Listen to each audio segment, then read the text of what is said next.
কতবার হলো? 75 বার।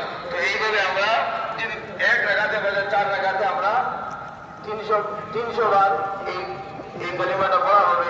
আল্লাহ রাব্বুল ইজ্জত এই 4 রাকাত এমন ভাবে যদি আমরা পড়ে থাকি তাহলে 10টা উপহার আল্লাহ তাআলা উপকার আমাদের হবে। আল্লাহর পক্ষ থেকে 10টা ফায়দা হবে।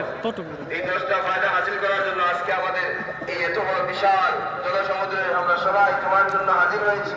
এই জন্য মশওয়ারা হয়েছে যে আমরা নামাজের জন্য এসেছি। নামাজের এখনো আলহামদুলিল্লাহ সময় একটা খুতবা হবে। সেই খুতবার আগ মুহূর্তে যে সময় রয়েছে এই সময়ে ইনশাআল্লাহ আমরা আজকে এই নামাজটা আদায় করবো ইনশাআল্লাহ। আল্লাহ নবী সাল্লাল্লাহু আলাইহি ওয়াসাল্লাম বলছেন, হ্যাঁ আপনি যদি পারেন তাহলে রোজানা এই নামাজটা পড়ার চেষ্টা করেন, অথবা সপ্তাহে একদিন, না হয় মাসে একদিন, না হয় বছরে একদিন, না হয় জীবনে একবার এই নামাজটা পড়ে দিন। এত জরুরি নামাজ। এই দিন হলো দাওয়াতের দিন। কিসের দিন? দাওয়াতের দিন। এই কারণে আল্লাহ রাব্বুল ইজ্জত দেখেন প্রতিদিন আমরা জোহরের সময় আমরা 4 রাকাত নামাজ পড়ি কি পড়ি না? কিন্তু জুমার দিন 2 রাকাত নামাজ হয়ে গেল। কয় রাকাত হলো? 2 রাকাত। কারণ কি?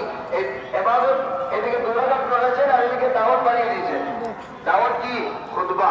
এই খুতবার সময় ইমাম সাহেব খুতবা দেন। এই খুতবা হচ্ছে দাওয়াত। এই দাওয়াত শোনার আদব হলো এটা, যে বলা হয়েছে যে ইমাম সাহেব যখন খুতবা দিবেন তখন মনোযোগ সহকারে খুতবা শোনা ওয়াজিব। এটা কি? ওয়াজিব। খুতবা পড়া সুন্নাত, তাহলে এই খুতবাটা শোনা কি? ওয়াজিব। এই জন্য এই সময় আমরা একাগ্রচিত খুতবা শুনবো, আর তারপরে আমরা এই দিনকে আমরা দাওয়াতের ইনফিরাদি দাওয়াতের খুব আমরা